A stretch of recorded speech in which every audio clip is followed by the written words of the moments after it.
बिस्मिल्लाहिर्रहमानिर्रहीम। अस्सलाम वालेकुम वरहमतुल्लाहि वबरकातुहू।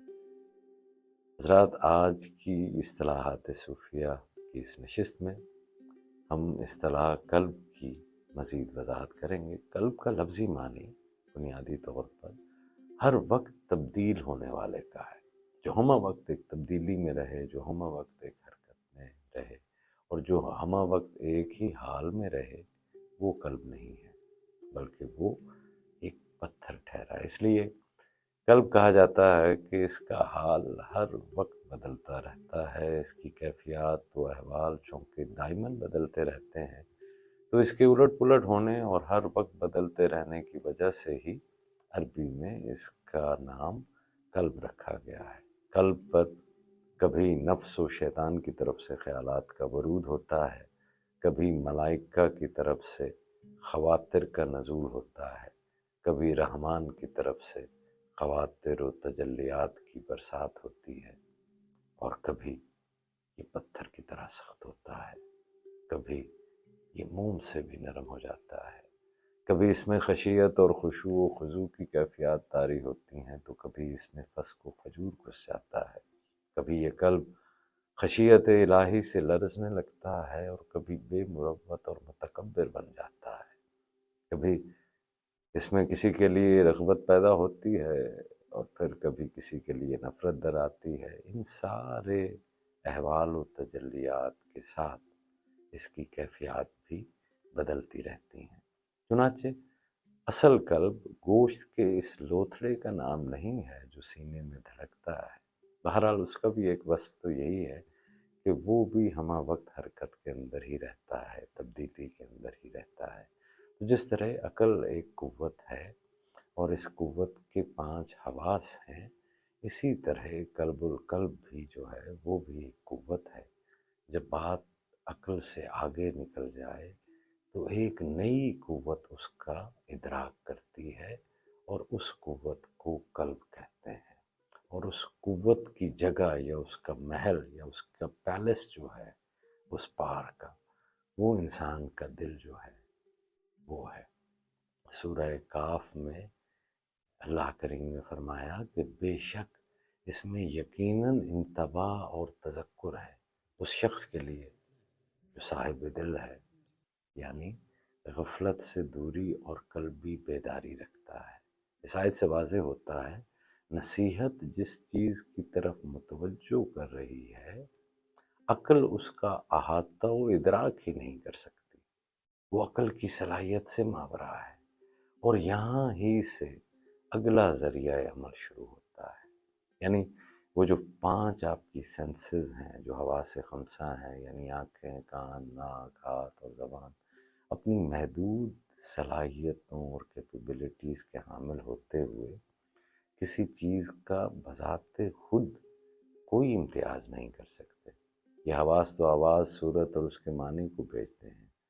उसके बाद सारा काम अक़ल के कारखाने में तश्कील पाता है। यानी ये हवास जो हैं बुनियादी तौर पर आप इनको यूँ समझें कि ये इंफॉर्मेशन कलेक्ट करते हैं, ये मालूमात हासिल करते हैं और फिर वो जो मालूमात होती हैं, वो जो इंफॉर्मेशन होती है, उसको आपके अक़ल में, आपके दिमाग में एक यूँ समझिए कि मेमोरी का एक डाटा बैंक है, उसके अंदर भेजती हैं, जहाँ पर अक़ल जो है उन तमाम मालूमात की छांटी करता हुआ जो कि उन हवास ने अपनी महदूद सलाहियत से भेजी हैं, जी, उनको प्रोसेस करते हुए वो उसका कोई न कोई माने जो है वो ढूँढते हैं। तो अक़ल की सलाहियत की भी एक हद होती है, बिल्कुल इसी तरह से जैसे उन हवास की एक हद है जो इसको मालूमात पहुँचा रही होती हैं।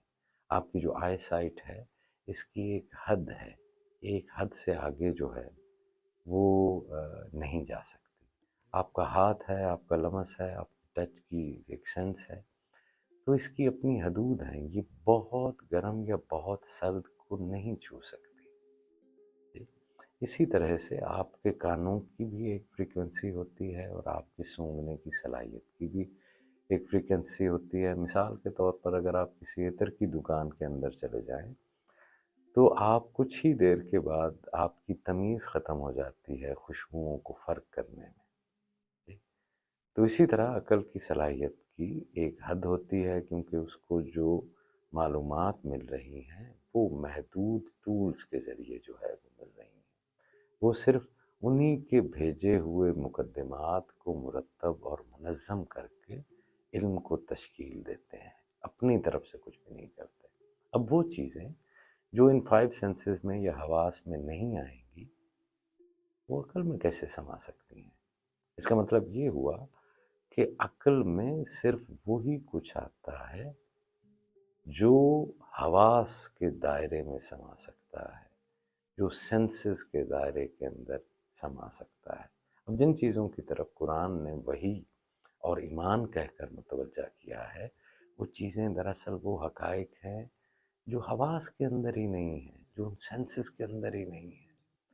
ان کی معلومات ہی وہ سینسز کلیکٹ نہیں کر سکتے، تو عقل کے دائرے میں بھی یہ نہیں آتی۔ انہیں سمجھنے کے لیے بھی کوئی اور ذریعہ علم ہوگا، اور وہ ذریعہ علم لازمی سی بات ہے کہ عقل سے آگے کی کوئی اور چیز ہوگی۔